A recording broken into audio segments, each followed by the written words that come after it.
After you've found yourself a domain name, the second important necessity for your website is web hosting. In this lesson, we show you what to look for in a hosting provider. Setting up your web hosting isn't as complicated or traumatic as it might sound, and these days you don't even need to be particularly technically minded to have everything up and running in a short time. But there are still many technical terms you may encounter, so it pays to know how to deal with them. What is hosting? A web hosting provider is basically a company that stores all your website files on a server so that they can be accessed from anywhere on the internet.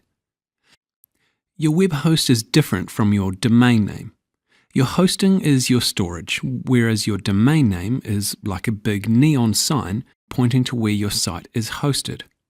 The real purpose of the domain name is that it's much easier to remember than the glorious string of numbers that is the IP address of your host server.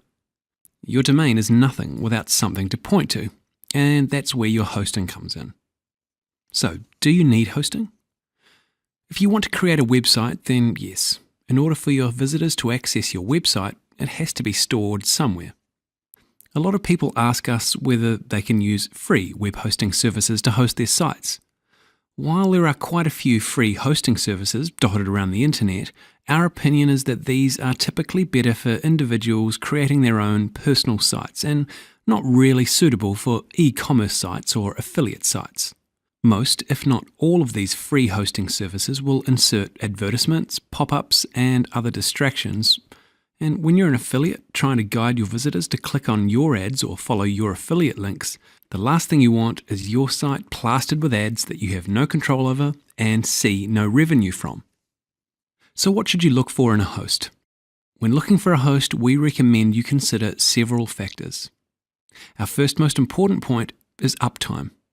This is the number that tells you whether the host is able to keep their servers up and going.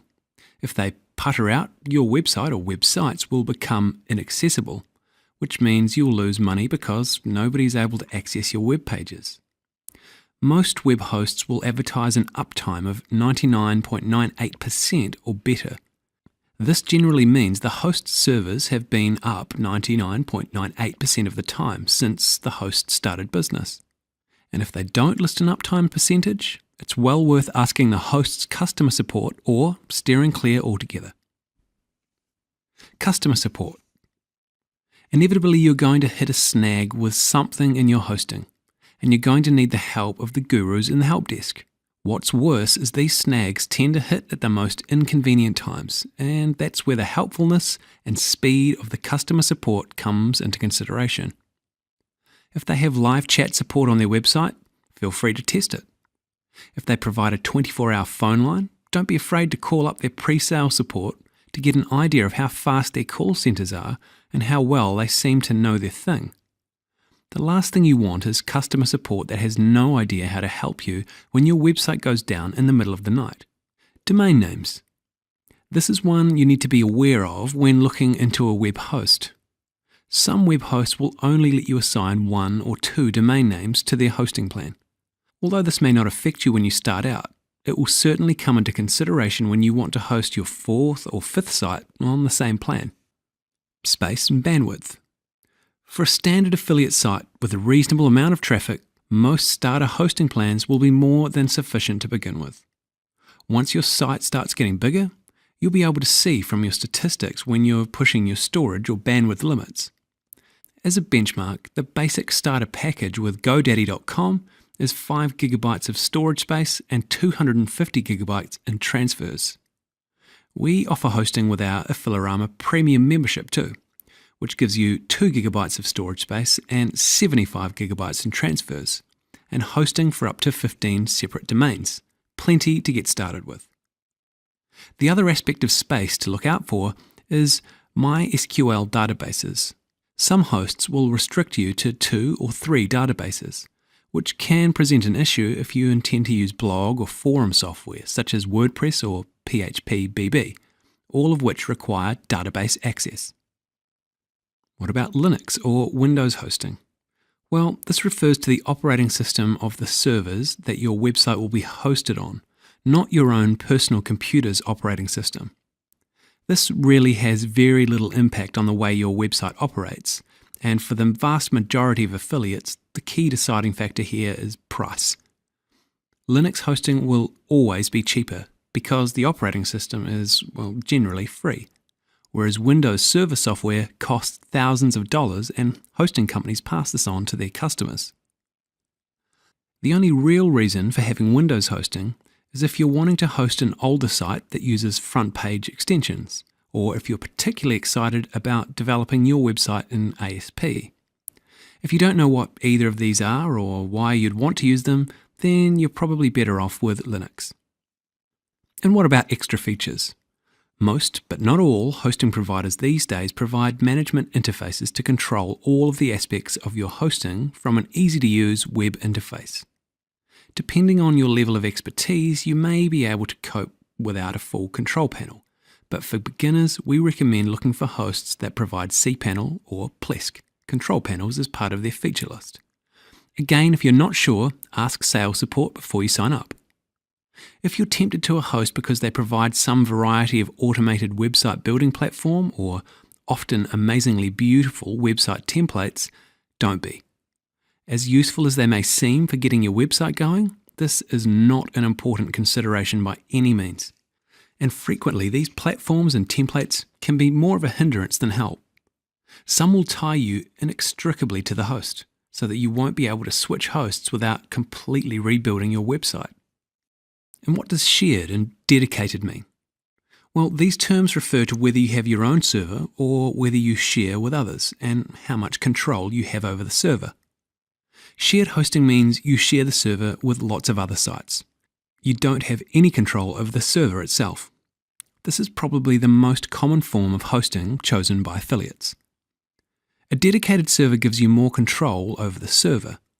A virtual dedicated server behaves like a dedicated server but is actually a server divided up into virtual servers. You feel like you have your own server and you can do all the same things that you'd do on your own dedicated server, but you're actually sharing it with others. The downside is that it tends to be quite a bit more expensive than shared hosting. Eventually, if you've got quite a few websites, you might want to get your own dedicated server or virtual dedicated server. But it's also important not to put all your eggs in the one basket, and instead consider spreading your sites across a couple of hosting providers. The benefit to this is that if one host goes down, only a few of your websites will go down, as opposed to your whole business. It also means you can create a network of websites linking to each other and helping each other's rankings. For example, you get a number of sites with different IP ranges, which means that their links to each other will actually count. For beginners, we recommend shared hosting until your websites are bringing in enough income to justify a dedicated server. Here's a good question. Do I need to use the same provider for hosting and domains? Well, no, you don't, although it is frequently cheaper, faster and easier to get them through the same company. Many hosting providers will put a big discount on the domain name because they make their real money off the hosting. If your hosting company is offering you a free domain name, make sure that you actually get to own the domain and that you can transfer it to another registrar or hosting company if you need to. One benefit to keeping your host and your domain name separate is that if you ever have issues with your hosting provider or registrar, you're better able to escape from that bad relationship. If you have both your domain and your hosting with the one company, they pretty much hold all the cards. That said, if you're going through a reputable company with a good history, then you'll probably be fine. If you get your domain name and hosting through different companies, be aware that you'll need to set up your domain name with your registrar to point to your hosting provider. It's easy to do, but can feel complicated the first time you do it. If you get both through the same company, then usually this is done for you. Let's have a look at some recommendations. The Affilorama Premium Membership. Well, we decided to create a custom hosting package designed for affiliates. If you're looking for more than just hosting, Affilorama Premium Membership comes with all the tools of the trade you need, and more. As part of our Affilorama Premium Membership, you can host up to 15 separate domain names with us. What about GoDaddy? Well, we've recommended GoDaddy.com for a while now, and they're still pretty good. You might see some poor reviews for them from times past, but these days their servers are reliable. They have excellent uptime and load very fast. They've grown to a rather large company, and it seems to have translated into improved service. They're also very cheap, particularly for their virtual dedicated servers and dedicated servers, from $34 a month and $64 a month respectively. Shared hosting starts at around $3.65 a month, although that's restricted to hosting just one website. To host multiple websites on the same plan, you need to pay a few more dollars a month. However, they seem to have shied away from cPanel for their own custom administration interface, and sometimes this can be particularly annoying when trying to follow some tutorials on the internet which use cPanel. Also, be aware that they're very keen on the upsell, and they're all too good at encouraging you to buy add-ons for your hosting that you very likely don't need as a new affiliate. What about HostGator? A lot of people recommend HostGator, and we've had no problems with them ourselves. They work just like you want a hosting provider to work, silently and efficiently in the background. And they tend to be only a little more expensive than GoDaddy. The nice thing with HostGator is that they don't restrict you on the ridiculous things like subdomains and MySQL databases. On all of their plans, these are unlimited. They do restrict their most basic plan to hosting one domain, but you'll find this is pretty standard. And an extra $3 a month gives you unlimited domains. Another advantage over GoDaddy is that their website and support material is a lot less frustrating to navigate. They offer 24/7 phone support, live chat support, and apparently if you have a problem with regular support, you can simply ask for the HostGator owner to deal with your problem himself. We like the personal touch. And here are some of our other recommendations. The best advice in this case is to keep your eyes and ears open to discussions on forums. Once people find a good host, they are typically eager to spread the word. Be wary though of glowing reviews on websites. Many hosting providers offer very generous affiliate commissions, which can sweeten an affiliate's opinion considerably. We also recommend taking the negative approach and searching for terms like so-and-so sucks or so-and-so has problems and issues with so-and-so. These terms will often turn up forums and sites with customers leaving comments about actual problems that they've had with their host. If there seems to be very few of these such posts, and the posts you find tend to be with regards to very trivial matters or all the posts seem outdated, then the host is probably a good one. Try looking for hosts that offer hosting on a monthly basis as opposed to yearly, and that allow you to upgrade your plan as needed. That way you won't pay more than you need to, and you'll be able to cancel your hosting if they're not up to scratch. Let's have a look at today's lesson summary. In this lesson, we've looked at some key factors when deciding a host, which included uptime. Do they tend to keep running? Customer support. Is it fast and knowledgeable? Domain names.